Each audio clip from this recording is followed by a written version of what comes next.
Hey guys, welcome back to Sansen Senpai New. Last episode dropped us straight into the culling game as Yuji Itadori and Megumi Fushiguro entered the Tokyo colony, where they immediately realized the rules were far more brutal than expected, players gaining points by killing others, with no easy way out. We also saw the introduction of Hiromi Higuruma, a former lawyer turned sorcerer whose domain expansion revolves around twisted courtroom judgment. Yuji decided to track him down, hoping to use his 100 points to add a rule that could help save Sumiki. Now heading into this episode, I feel like we're about to see Yuji pushed to his limits, not just physically but morally. Facing someone like Higuruma, who judges guilt itself, might force Yuji to confront everything he's done since Sukuna's massacre in Shibuya. He's fast. I can't figure out the trick to his technique. How can he overwhelming me this badly? He's not likely to reveal his hand. I have no chance to use convergence. None of my external blood manipulation is usable.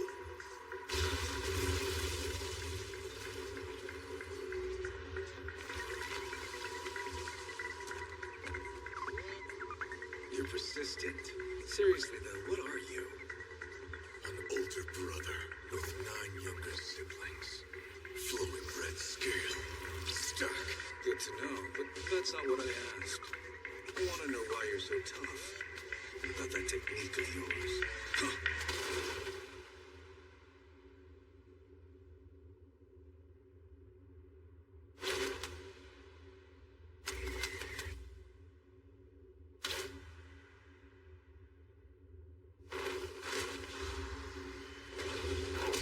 He's starting to match me.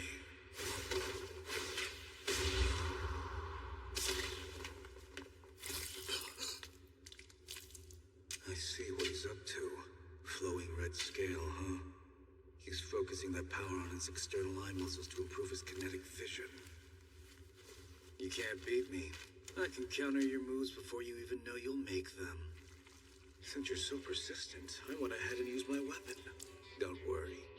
You can easily stop the bleeding with your blood manipulation. But let's find out how well you do fighting me and staunching your blood at the same time. You came prepared with a sword. Keep it a secret, will ya? Honestly, I think it's lame. A sorcerer walking around with a weapon. Feels strange if you can't win without it. But a surprising number of people think this way. It's not just me. I mean, I think my older brothers are pathetic for carrying them. And yet they think they have some kind of right to complain about Toji. You hate them, don't you? Choso was currently struggling under Naoya's overwhelming speed.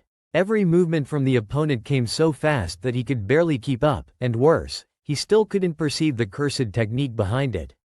That unknown factor made the fight even more dangerous, because as long as Choso couldn't read it, Naoya had no reason to reveal anything. Naoya continued to dominate him, landing clean hits one after another. Despite Choso's durability, the gap in speed and information was brutal.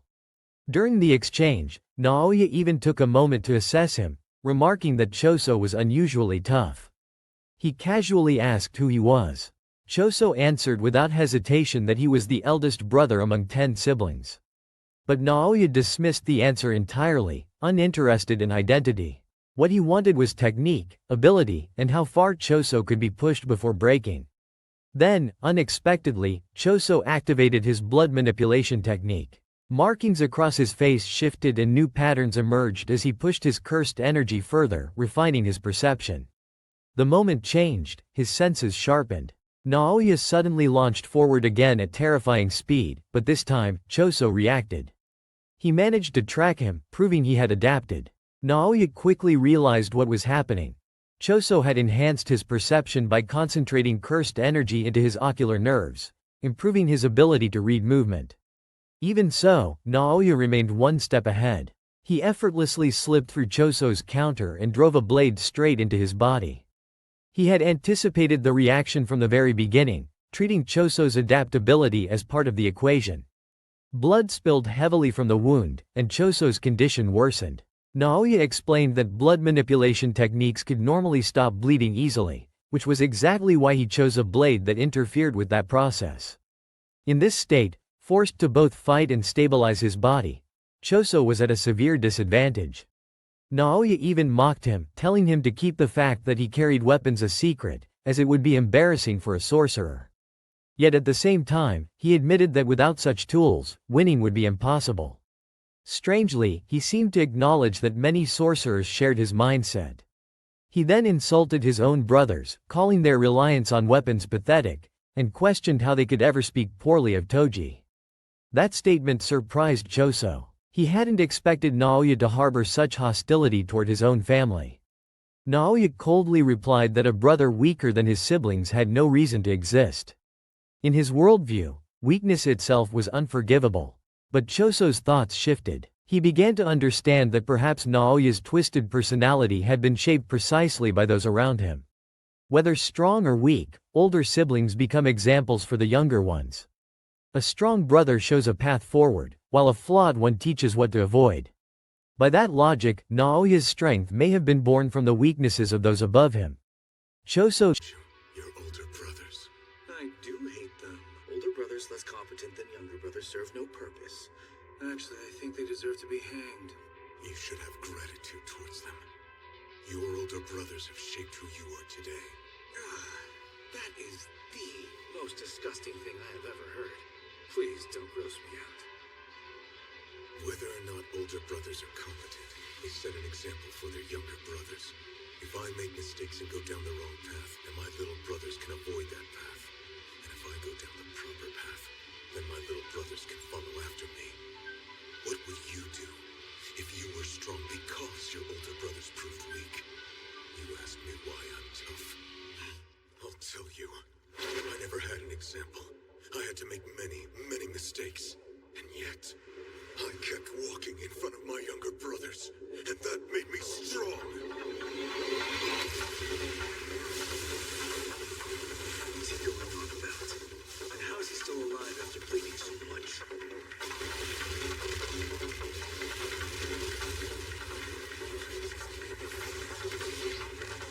The Death Paintings are a mix of curse and human. They possess the unique ability to convert cursed energy into blood. Until their cursed energy dries up, they cannot die from blood loss.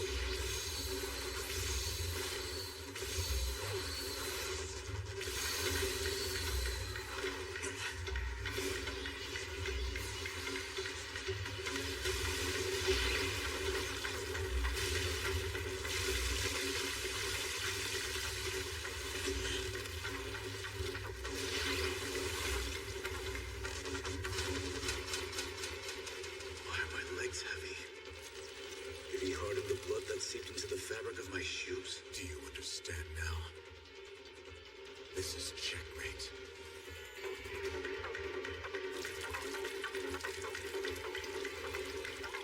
Don't congratulate yourself yet. My technique traces my opponent's future motions at 24 frames per second. This is only a minor hindrance, and I can still move. Who missed his chance? He's striking out against me. Developed after grappling with his technique for over 150 years, this was a Choso original.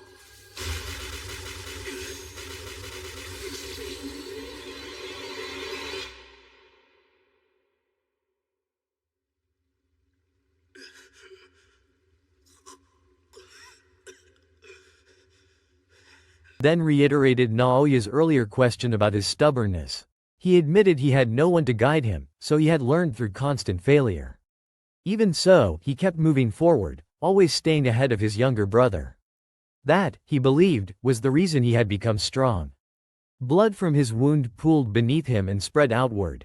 The expanding blood field pushed Naoya back slightly, making him pause for the first time. He questioned how Choso was still alive after losing so much blood.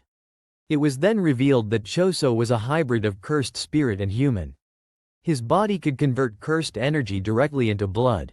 As long as his cursed energy remained, he would not die from blood loss alone. Naoya, momentarily pushed back, noticed something else. The blood had clung to his clothing, making his movements heavier. Choso reappeared nearby and calmly stated that Naoya had been checkmated. Naoya, still arrogant, challenged him to attack. He believed his technique, which could predict motion based on prior movement at 24 frames per second, gave him complete control over close-range combat. With that level of prediction, he was confident he could still dodge anything. But as he charged in, he hesitated. Something felt wrong. Choso wasn't attacking. That was when Choso unleashed his self-created technique, Supernova. A culmination of 150 years of refinement and training, it detonated instantly, scattering compressed blood projectiles in all directions. Naoya was struck, forced to endure the sudden barrage. Choso apologized quietly, saying he could not understand someone who lacked love for their family. The words carried a calm sincerity, as if he truly believed emotional connection was the foundation of strength. Before the fight could continue, Yuta suddenly appeared, dragging Yuji along with him. Without hesitation, Yuta struck Choso down, knocking him unconscious in a single BL. Ow! Turning toward Naoya, Yuta casually remarked that he looked like he was struggling. Naoya, irritated, spat out blood and suspected that Choso's technique had poisoned him. But he quickly realized that wasn't the case. Humans simply couldn't contain that much blood naturally. He concluded that Choso must not be fully human, suggesting his body was rejecting unnatural cursed blood. Yuta then proposed a deal. He would heal Naoya using reversed cursed technique, but in return, Naoya would report Yuji's death to higher authorities. A flashback revealed the reason behind all this. Gojo had once visited Yuta and entrusted him with protecting the first and second-year students, especially Yuji. Gojo had sensed something ominous coming and warned him accordingly. Because Yuji, like Yuta, had once been sentenced to death, Gojo specifically told him to watch over him carefully. Hikari, however, was deemed less of a concern. Yuta explained that he couldn't let others handle Yuji's execution because doing so would risk losing control of information. So instead, he staged a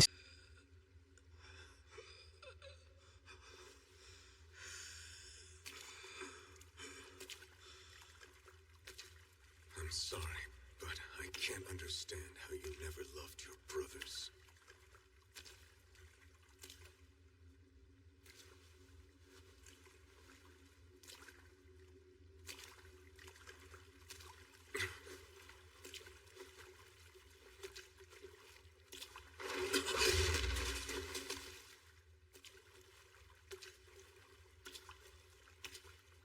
That looks painful.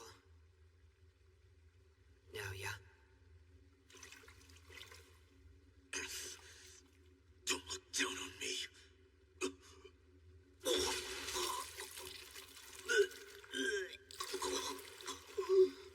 What is this? Poison? Blood manipulation shouldn't be capable of. No. It's not a product of his technique. He had that much blood because he's not human. Could it be an incarnation? Is his inhuman blood in my body being rejected? Shall I heal you? I have reversed curse technique. It can heal people. And then in return, could you please report Itadori's death to the top brass, as per our arrangement? Jin.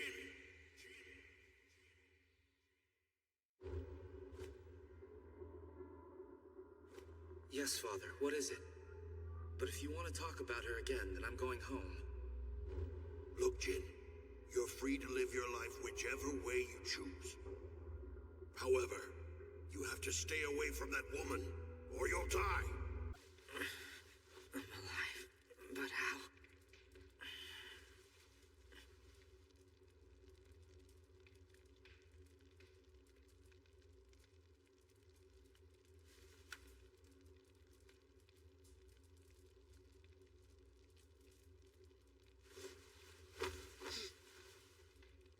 Oh, thank goodness!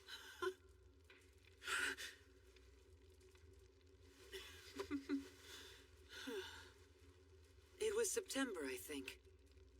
Satoru Gojo went out of his way to see me. He asked me to always watch after you. So I had no choice but to put on that act. You were acting? I have got a bit of a bad feeling. If anything happens to me, I want you to take care of the first and second year students. Except for Hikari, he'll be fine.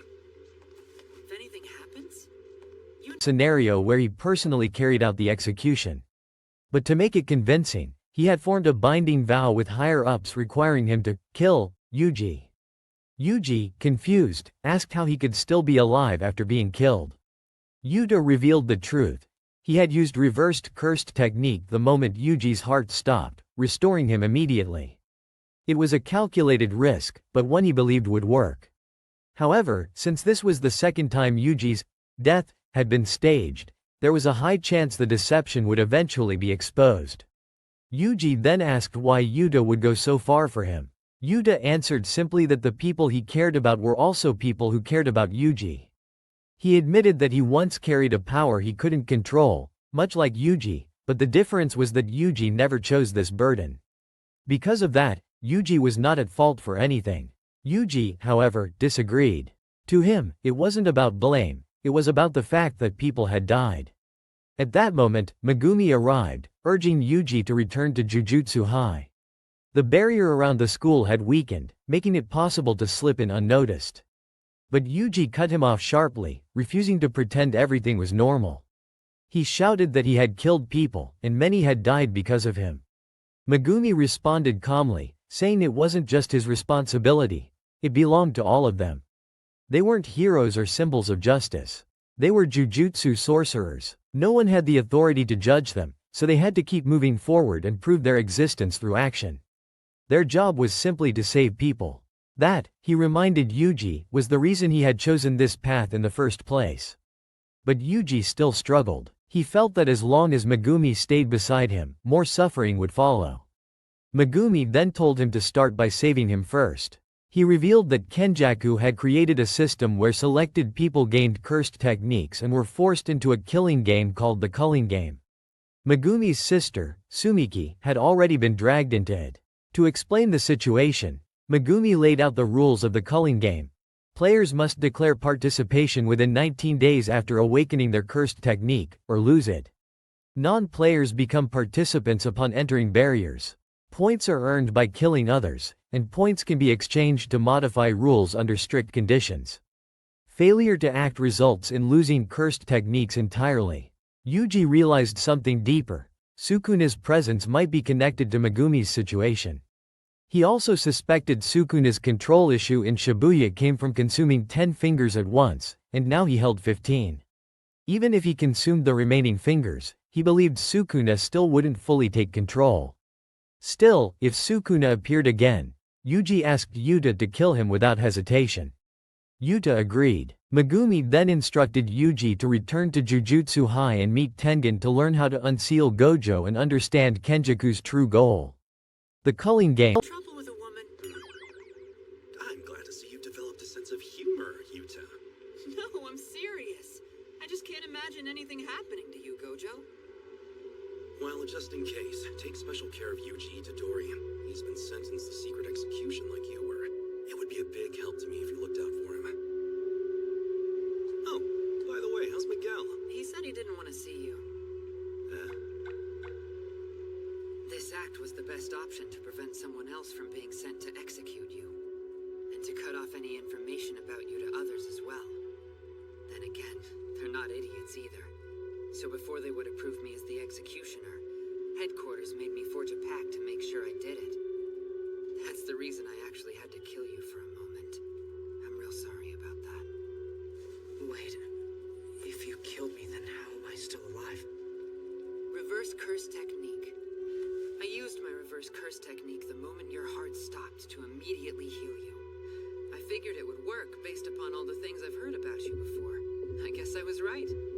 There aren't too many people around who know that I'm capable of outputting positive energy. This is the second time you've faked your death. They're bound to figure it out. But the situation's still chaotic. They're going to believe you're dead. For a while at least, headquarters will think your death sentence was carried out. Why go this far? What's in it for you? I'm doing it because the people that I cherish also happen to be people who cherish you. The power I shoulder, I used to think it was greater than I could bear. At first, I thought the power had been forced upon me, but it was really something that I'd brought upon myself. I'm not like you. The power you shoulder isn't yours. It's not your fault.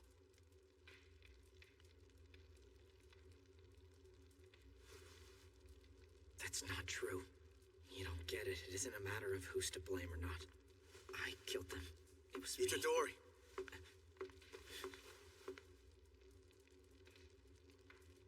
Fushiguro? What are you doing here?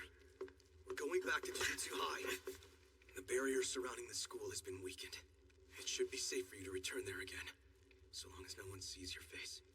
We'll meet up with the upperclassmen and then... Stop it! Don't talk about it like it's just another normal day. Don't just pretend it didn't happen. I killed people. A lot of people. It's because of me that so many are dead now! Because of us! He explained, was an unprecedented cursed terror incident, and only Tengen held the answers. Yuji asked about Yuki Tsukumo, but Megumi said she was already in hiding within the school after predicting danger. Choso then spoke up, saying there might be a way to locate Tengen's hidden barrier. By tracking cursed objects similar to how Mahito once stole Sukuna's fingers, they might be able to find the path. Together, they infiltrated Jujutsu High and encountered Maki and Yuki. Maki had changed drastically, her body scarred and burned, her hair cut short, her expression hardened by survival. Yuki explained that even reversed cursed technique couldn't fully heal her injuries, though her heavenly restriction allowed her to survive. Naobito Zenin had not been as fortunate. Choso then explained that within the barrier lies a storage room containing cursed tools and the remains of his brothers. He believed he could sense them through his technique. Yuji, slightly awkward, introduced Choso as his brother, which made Choso visibly happy. They eventually reached a door leading deeper inside. Choso stopped near the storage area and silently promised his brothers he would return for them. Inside the corridor, blood stains covered the floor. Yuki explained this was from 12 years ago, when the world of Jujutsu first began to distort. At the end of the hall, they entered a white void-like space. Yuki stated they had been rejected by Tengen. Normally, Tengen never interferes, but with Gojo sealed, she had expected contact. She quietly wondered if she herself was the one being rejected. As they prepared to leave, Tengen suddenly appeared, greeting everyone, except Yuki. Tengen's sudden appearance immediately shifted the atmosphere. The endless white space around them felt even heavier, as if reality itself was bending under her presence. She calmly greeted everyone present, her tone steady and detached, but noticeably, she did not acknowledge Yuki at all. That small omission felt deliberate, and it created an awkward tension that lingered in the air. Yuki, however, didn't react outwardly. She simply narrowed her eyes slightly, as if she had already expected this kind of treatment. The others remained silent, unsure how to interpret the moment, until Tengen finally began speaking. She explained that this space was not truly a meeting place, but a layer created by her existence as a being who had evolved beyond humanity. The barrier system surrounding Japan's Jujutsu society was deeply tied to her own life force. Every major structure in the Jujutsu world ultimately traced back to her influence.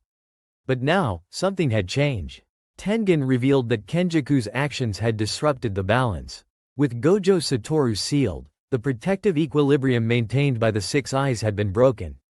That alone had created instability in the barriers that once functioned almost automatically.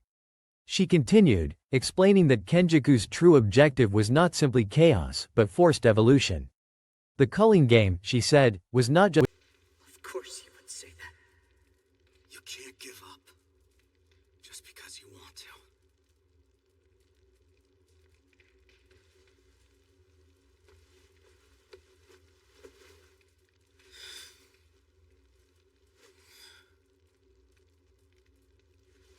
We aren't heroes. We're Jujutsu sorcerers. There's no one who can judge us unless they've been us. That's all the more reason why we have to keep proving why we exist. You're wrong, Fushiguro. We don't have time to worry about ourselves and our feelings anymore. Don't say that. We exist to save others. You'll end up suffering. I thought saving people was your driving motivation. The whole time you stay around me. Start by saving me, Itadori.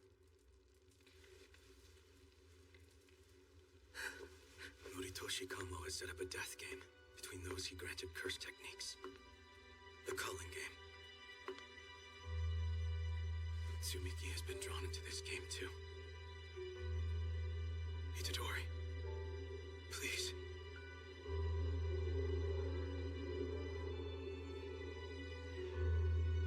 I need your power.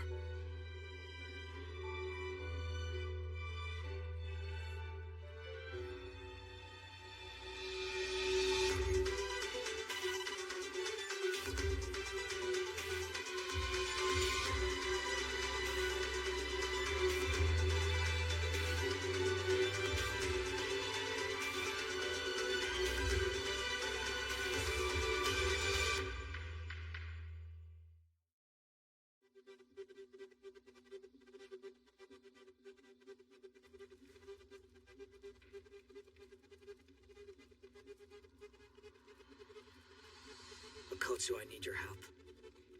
Sukuna is plotting something that uses Fushiguro. He was able to take over my body in Shibuya after I was forced to eat 10 fingers at once. There's now a total of 15 fingers inside of me. Even if I'm fed the remaining 5 all at once, I don't think he'll be able to take me over again. But if he does, if Sukuna appears and takes control of me again, I need you to kill me. Can I trust you to do that for me? Yes, of course. I promise I'll do it. Okay, Fushiguro. What do you need me to do? First, we go back to Jujutsu High, and then make contact with Tengen. How can we release the seal of the prison realm? What is Noritoshi Kamo's actual goal? And what moves will he make? To killing arena. It was a massive ritual designed to merge non-sorcerers with Tengen herself, turning humanity into a single unified cursed existence. The words landed heavily. Even Yuji, who had already endured countless horrors, found himself momentarily speechless. The idea that everything was being directed toward a forced transformation of humanity felt too large, too unnatural to fully grasp at once. Megumi tightened his expression. He realized that everything they had been dealing with so far was only a fragment of a far bigger structure, one that had likely been planned long before any of them were born. Tengen then shifted the explanation toward the barriers themselves. Normally, her existence allowed Jujutsu High and other hidden locations to remain concealed through an intricate network of constantly shifting gates. These gates were never static. Over 1,000 of them moved continuously, overlapping and rearranging in unpredictable patterns. Only one of those gates led to her true location, her inner sanctuary, the star corridor leading to her core existence. And finding it, she warned, was nearly impossible without precise conditions or external guidance. Choso listened carefully, then spoke up, suggesting that cursed energy traces might still be used to locate patterns within the shifting barrier network. He believed that even if the doors changed constantly, residual connections could still be tracked, especially if they were linked to cursed objects or familial resonance. Tengen did not confirm or deny his theory outright. Instead, she simply observed him quietly, as if evaluating how much of his understanding came from instinct rather than knowledge. Yuji then stepped forward, his mind still heavy with everything he had heard. He asked directly what they were supposed to do next. There were too many moving parts: Kenjaku, Sukuna, the culling game, Gojo's seal, and none of it felt like something they could solve by strength alone. Before Tengen could answer fully, Megumi redirected the focus. He reminded everyone that their immediate priority was still finding a way to reach the key figure who could explain everything properly. That person was Tengen's guardian intermediary, a contact point known as the only bridge between the hidden core and the outside world. But even that connection was unstable now. At that moment, Yuki finally spoke. Her voice was calm, but carried a subtle edge of dissatisfaction. She pointed out that relying entirely on Tengen might already be part of Kenjaku's design.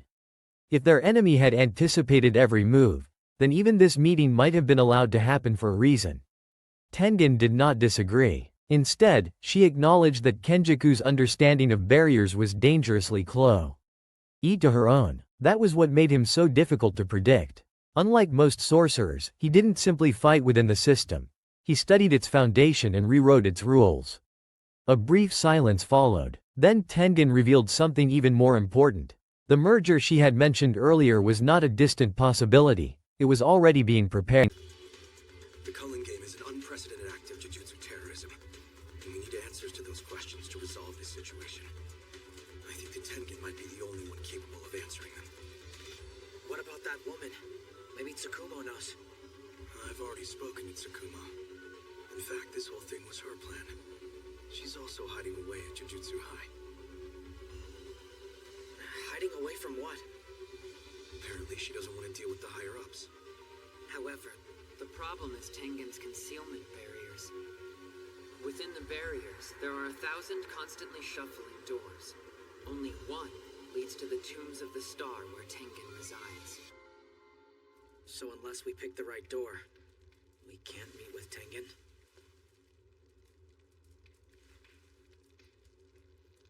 I'm sorry, Fushiguro, but...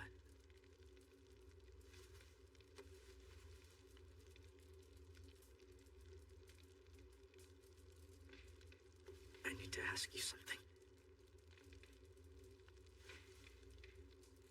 What happened to Kugisaki?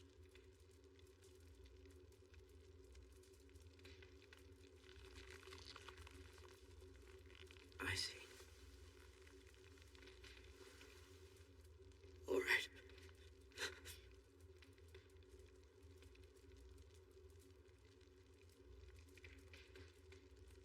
All right, I understand.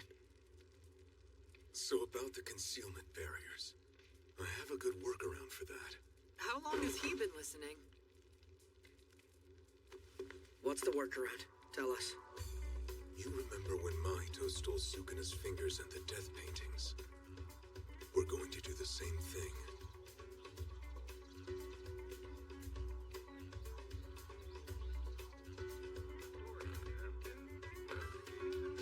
Well, it hasn't been that long since the last time, huh? Maki, what a surprise. Oh, hello. Maki! Is it safe for you to be up? Yeah, that's not a problem. Not much I could do about the burns. Reverse curse technique can erase scars. I have to say, your heavenly pact of physical prowess is impressive. You saved your life with the strength of your body's endurance. You didn't put faith in your resistance to curses alone.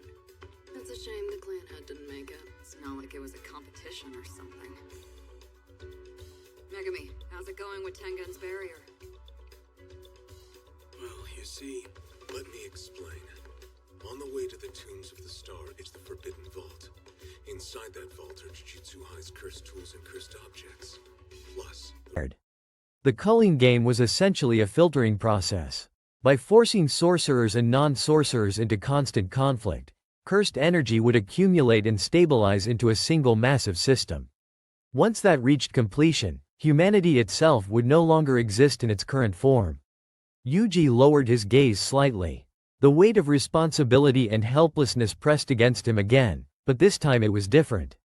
It wasn't just about guilt anymore, it was about scale. The problem had expanded beyond anything personal. Megumi noticed Yuji's expression and spoke more firmly. He reminded him that thinking too far ahead wouldn't help. What mattered now was gathering information and acting step by step.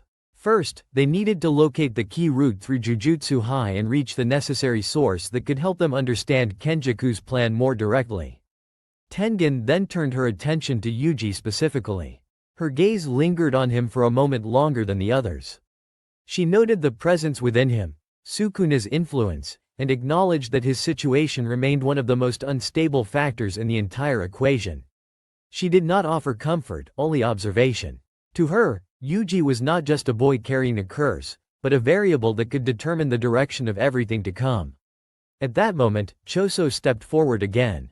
He stated that he could help locate pathways connected to cursed objects inside the barrier network. Because of his unique connection to blood and lineage, he believed he could sense his brother's remains and potentially use them as anchors for navigation. Maki, standing nearby, watched him carefully. Despite her injuries and changed appearance, her presence remained steady and sharp. She understood more than she said, especially about how pain could become a form of clarity. Tengen finally concluded that their best course of action was to proceed carefully through Jujutsu High and follow any remaining structural gaps within the barrier system.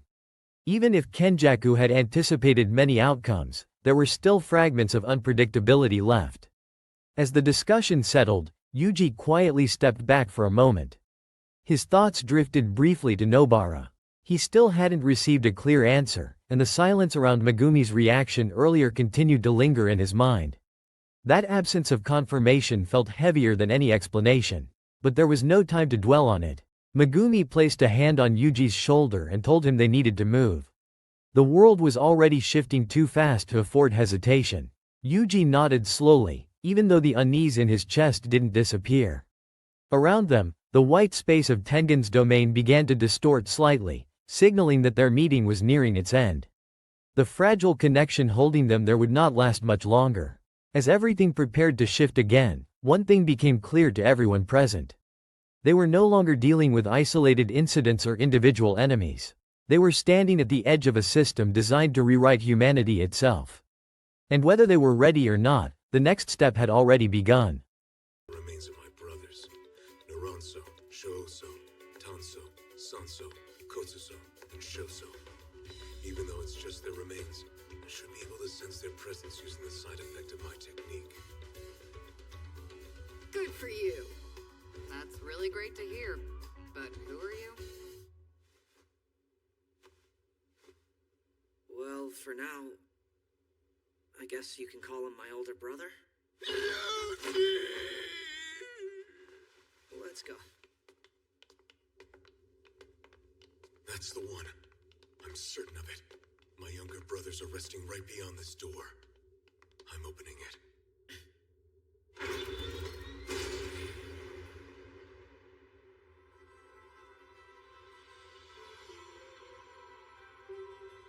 Let's head down. Further in, there's an elevator leading to the tombs of the star. Choso. Coming. I'll come back for you later. Hang in there a little longer.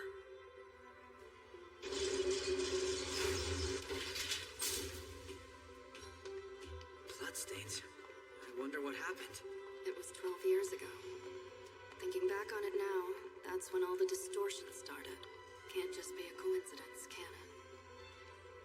All right, everyone. The main hall is just up ahead.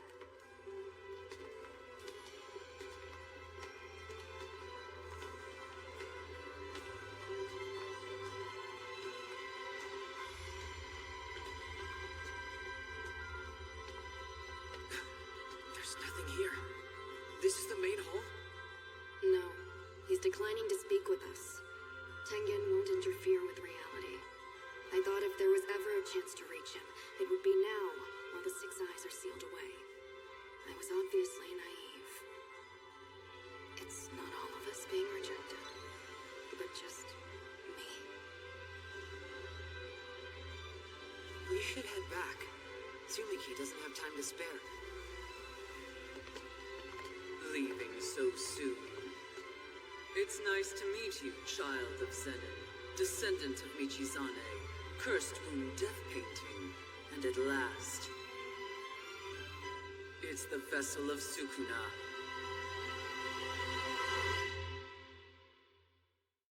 I must impose one condition. We came here to learn how to open the prison realm. No greeting for me? Then why is this calling game? To force the evolution of mankind. It's better for the rules if being stripped means death, too. If Sukuna takes control again, don't hesitate to kill them. Don't die out there.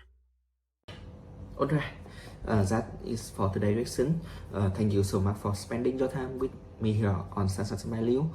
I truly appreciate every single one of you who watches, like, and support the channel. It really means a lot of and give me motivation to create content like this. So, if you enjoy the videos, don't forget to hit the like button, subscribe, and turn on the notification bell so you don't miss any upcoming lessons. Your support help me help the channel grow and bring more amazing content in the future. Let me know your true theory or what you want me to react to, like in the comment below. I would love to hear from you. Take care, stay awesome, and I will see you in the next video with more exciting lesson coming on your way. Peace, bye bye.